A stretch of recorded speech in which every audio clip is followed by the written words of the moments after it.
Assalamualaikum warahmatullahi wabarakatuh. Perkenalkan, nama saya Muhammad Jainuddin dengan NIM 2462111057. Dalam video ini saya akan membahas mengenai Microsoft Access dan beberapa bagian penting lainnya seperti tabel, query, form ataupun report. Pertama yaitu Microsoft Access. Apa sih Microsoft Access itu? Jadi Microsoft Access adalah aplikasi dari Microsoft Office yang digunakan untuk membuat dan mengelola database. Artinya di sini kita bisa menyimpan banyak jenis data yang saling terhubung dan mengaksesnya dengan cara yang lebih cepat dan efisien. Dan berikutnya yaitu tabel. Tabel adalah komponen utama untuk Microsoft Access yang berfungsi untuk menyimpan data. Setiap tabel terdiri dari field atau kolom dan baris. Misalnya tabel mahasiswa yang terdiri fieldnya yaitu NIM, nama mahasiswa, tanggal lahir ataupun jurusannya. Lalu berikutnya ada query. Query adalah cara untuk mengambil data tertentu dari sebuah tabel.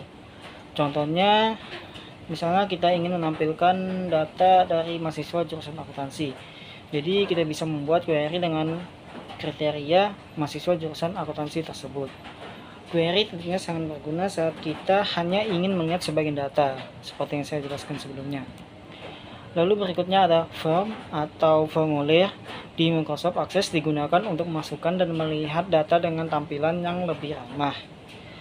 Kita bisa membuat form dengan desain yang lebih rapi dan mudah digunakan. Dan tentunya kita juga bisa menambahkan tombol dengan menggunakan seperti command button. Berikutnya ada report. Report itu adalah hal yang digunakan atau bagian yang digunakan untuk menyajikan data yang lebih rapi dan sederhana. Laporan sering digunakan untuk kebutuhan seperti mencetak daftar mahasiswa, laporan nilai, ataupun ringkasan transaksi.